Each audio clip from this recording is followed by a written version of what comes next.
Počúvate Na múriku. Podcast Filozofickej fakulty Univerzity Komenského, ktorý vznikol pri príležitosti 100. výročia fakulty.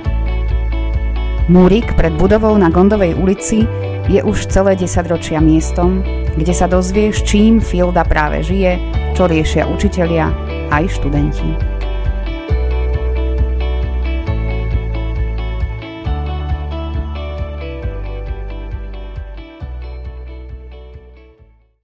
Dnes pri podcastovom mikrofóne vítame Matúša Hajducha, ktorý na Filozofickej fakulte Univerzity Komenského pôsobí ako lokálny správca akademického informačného systému. V minulosti mu však pripadla aj iná a myslím, že veľmi reprezentatívna a zaujímavá funkcia, preto mi napadá, Matúš, spravme rovno takú krátku a možno aj osvetovú odbočku do vašej minulosti. V akej pozícii ste pôsobili? V minulosti som nastúpil na fakultu, začal som sa venovať štipendiám. Okrem iného som bol aj pedelom dekana na Filozofickej fakulte. Reprezentatívna úloha pedela je vlastne sprevádzať dekana na akademických obradoch v rámci univerzity. A pedel je ten človek, ktorý chodí s tým žezlom? Áno, pedel je presne ten, ktorý toho dekana sprevádza práve s tým žezlom a každý dekan sa na všetkých týchto akademických obradoch zúčastňuje s svojím pedelom. Toto som zastával 8 rokov, čiže mám tých akademických obradov za sebou dosť a už keď som sa naplno začal venovať aj AISu a bolo potrebné ma viac mať k dispozícii, tak som potom presunul túto funkciu môjmu kolegovi zo študijného oddelenia. Pristavme sa ešte na chvíľu pri tom pedelovaní. Aké sú funkcie a zodpovednosti pedela? Je to náročná práca, alebo je to niečo jednoduché, príjemné, niečo, čo vám nezaberá veľa času? No tak hlavne je to o tom, že tam musí byť. Nejde o nejakú náročnú prácu, ako on tam musí prísť, odsedieť si to tam, keď treba sa postaviť, tak sa postaví, ale v zásade ide len o dekoráciu. Nejde o žiadnu nejakú ťažkú, zodpovednú prácu, môže ju vykonávať ktokoľvek. A môže byť pedelkou aj žena? Určite áno. Je pravda, že som ženu ako pedelku zatiaľ nevidel. No ale prečo by nemohla? Matúš, ako sa z pedela stane správca AISu? Ako ste sa k tejto práci dostali a čo ste vlastne vyštudovali, čo vás k tomu predurčilo?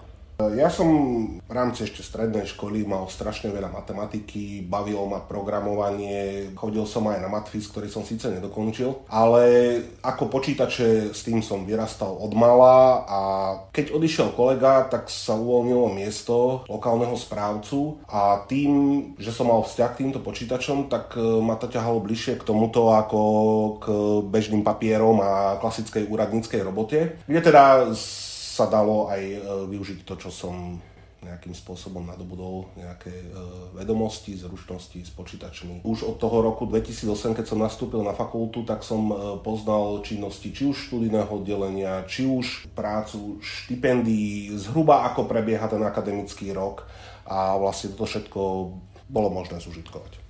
Keď spomínate, že keď ste boli mladší, tak ste hrávali hry. Mne taký AIS pripadá ako hra, také veľké blúdisko. Bol súčasťou prijímacieho konania na túto funkciu aj test trpezlivosti, alebo akú videohru vám pripomína AIS? Že hra.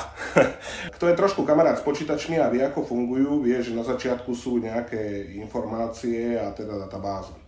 Na tých dátach sa dá postaviť principáci hocičo.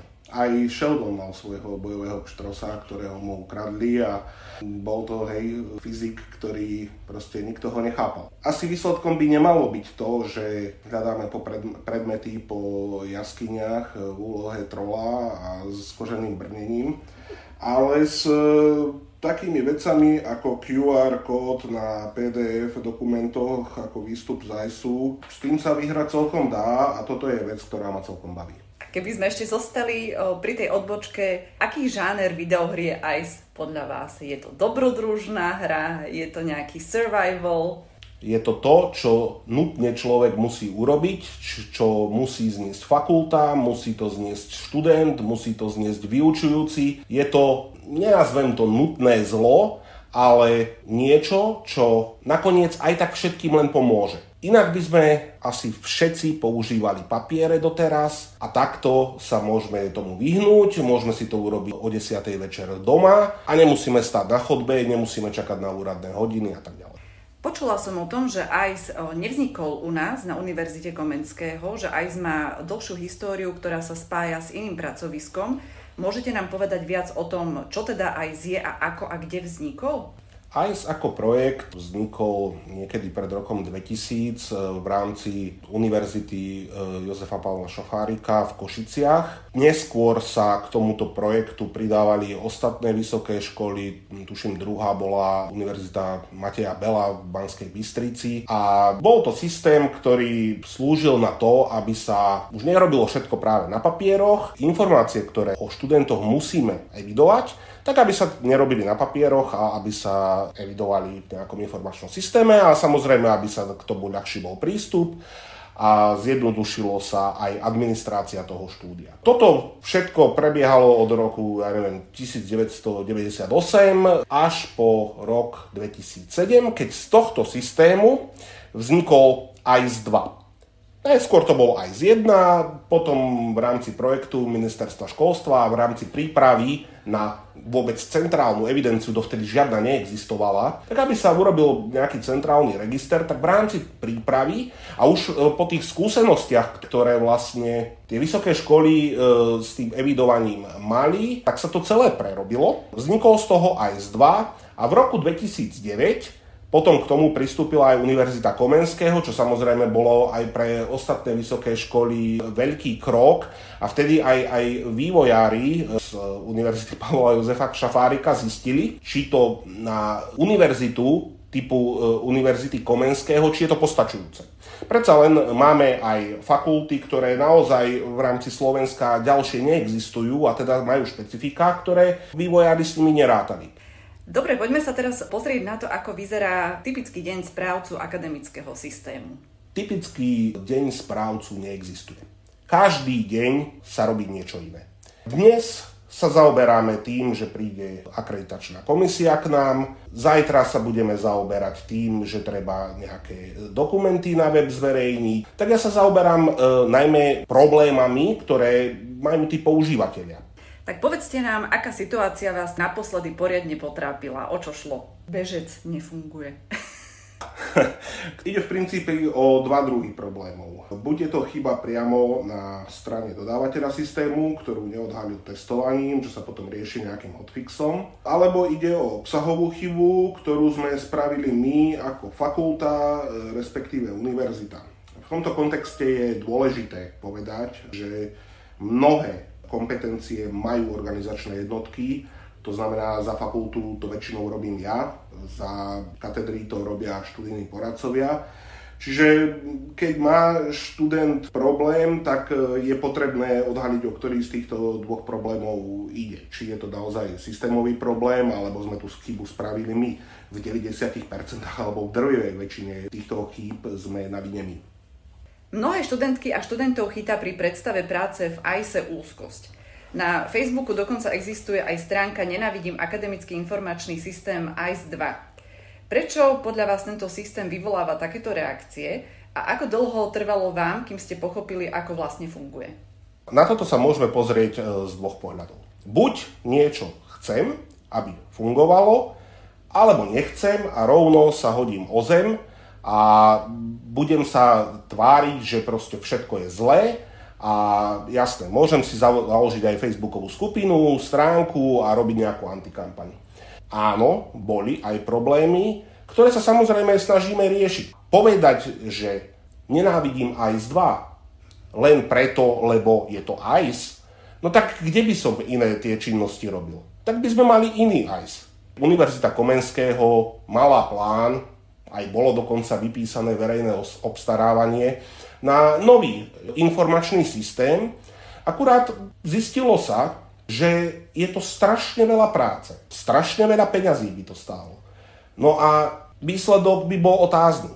Tak by nenávideli druhý AIS. Zaregistrovala som, že so správou AISu sú spojené aj rôzne, dalo by sa možno povedať, až také partizánske akcie. Jednu z nich má na svedomí nezávislý vývojár Jan Matoniak, ktorý vyrobil zjednodušenú verziu ICE pre mobilné telefóny s operačným systémom Android. Minulý rok však vyšla správa, že táto aplikácia skončila. Vývojár informoval, že situáciu sa pokúša s vedením univerzít vyriešiť. Viete, ako to vtedy dopadlo? Treba si uvedomiť, že ICE 2 je systém, ktorý beží pod internetovým prehliadačom. Vedenie univerzít sa rozhodlo, že nebudeme udržiavať v behu dve aplikácie plus systém ICE, ale v rámci nejakých aj úsporných opatrení bolo rozhodnuté, že ICE bude bežať v tzv. Responsívnom rozhraní. Responsívne rozhranie znamená, že aplikácia ICE stále beží pod internetovým prehliadačom a môžu si ju otvoriť v rámci toho internetového prehliadača na rôznych zariadeniach, tablet, počítač, mobil, kdekoľvek, kde máme internetový prehliadač. Appka slúži na to, že si ju otvorím niekde v mobile a má nejakú funkcionalitu, ktorá práve funguje inak na Androide, inak funguje na Apple zariadeniach. No a problém bol v tom, že sa museli udržiavať ako keby tri systémy. Vznikajú duplicity a to, čo sa urobilo v rámci ICE, tak jednoducho bolo treba urobiť aj pre jednu aplikáciu, aj pre druhú aplikáciu a je to nákladné na údržbu. Práve preto bolo rozhodnuté, že všetko teda budeme robiť len v rámci toho responsívneho rozhrania, ktoré sa dá v podstate otvoriť kdekoľvek. Aj ten, ako ste spomínali, toho vývojára, nespomeniem si na meno, išlo o jeho vlastnú iniciatívu, o jeho vlastný projekt, ktorý mal dohodnuté nejaký prístup do databázy, ale, a to aj v rámci Android aplikácie, ktorú spravovali na univerzite v Košiciach, sa zistilo, že to má jednak bezpečnostné rizika a tak ďalej. A preto aj aplikácia, ktorá je teda pre Apple, tak áno, odovzdávali by sme prístup do databázy a k dátam niekomu ďalšiemu. Čo samozrejme je problém.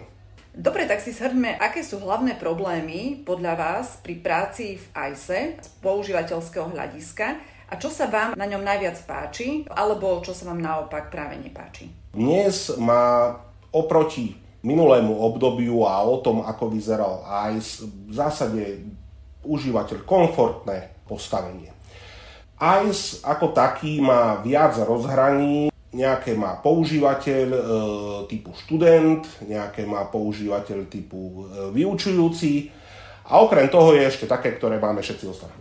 No a keď ide študent cez svoje rozhranie, tak v zásade má tam len to, čo potrebuje. Potrebuje si zapísať predmety, potrebuje zistiť, kedy a kde prebieha výučba a tomu aj poskytuje.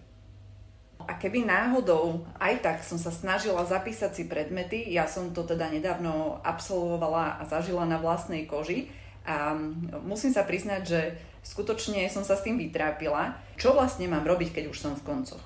Za prvé, ICE sa netreba báť. Či už študent, alebo aj vyučujúci. Má také oprávnenia, alebo aj také poistky sú v rámci toho systému, že on nemá čo pokaziť. Ja môžem klikať ako chcem, ja to neviem pokaziť. ICE mi dovoľuje zapísať si predmety, či už z môjho študijného plánu, či už v rámci akéhokoľvek predmetu. Jasné, je potrebné vedieť ako.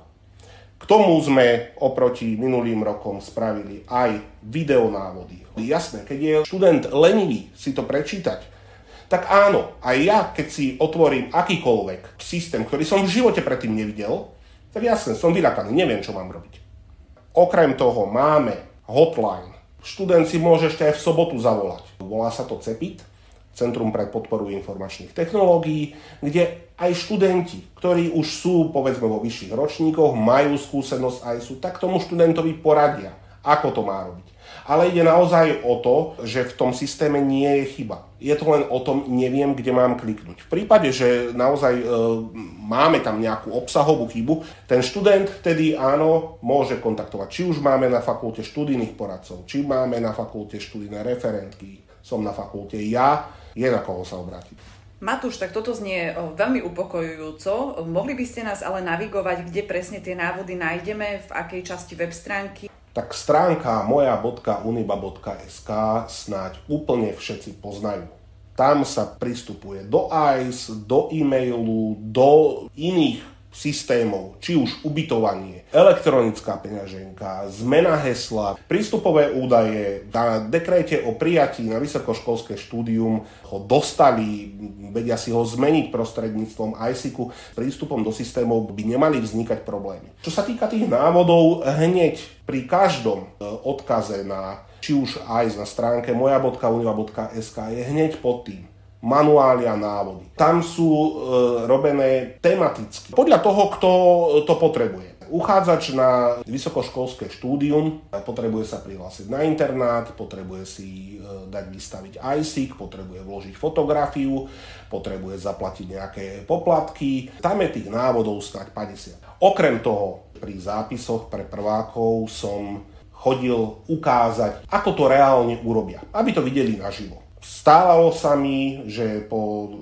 2 týždňoch som mal snáď 100 otázok k tomuto, pretože samozrejme áno, keď ten študent príde prvýkrát na fakultu a toľko informácií v priebehu 2 hodín dostane, tak jasne, nezapamätá si to. V lani som urobil návod, video asi na 40 minút, kde som sa rozprával ohľadom toho, ako k tomu má pristupovať ten študent, čo ho má zaujímať, kde si to pozrie, kde to nájde a čo sa ho týka. Myslím si, že to padlo na úrodnú pôdu, o 2/3 sa mi znížila možno spätná väzba ohľadom toho, že neviem, ako to mám urobiť. Ten študent si to môže pustiť dokola, máme to na stránke zápisov a každý k tomu má prístup. ICE používajú viaceré univerzity na Slovensku, tak ak by ste nám mohli vysvetliť, čo funguje inak na Univerzite Komenského a prípadne aké sú rozdiely vo funkciách ICE na iných fakultách Univerzity Komenského. Začnem odzadu. Takže čo robíme my na fakulte možno inak, ako robia iné fakulty v rámci univerzity? My, pokiaľ sa dá a pokiaľ nám to dovoľujú vnútorné predpisy, tak sa všetko pokúšame riešiť cez ICE. Iné fakulty k tomu pristupujú možno čím viac papierov alebo čo najviac práve eliminovať tú funkcionalitu ICE a robím len to, čo je nutné. My sa práve snažíme ísť tou cestou, že pokiaľ to je možné, tak sa to snažíme využívať. Nech to máme na jednom mieste, nech je to v ICE. Stáva sa, že študent, ktorý má študijný program učiteľstva, má časť predmetov u nás a časť na inej fakulte.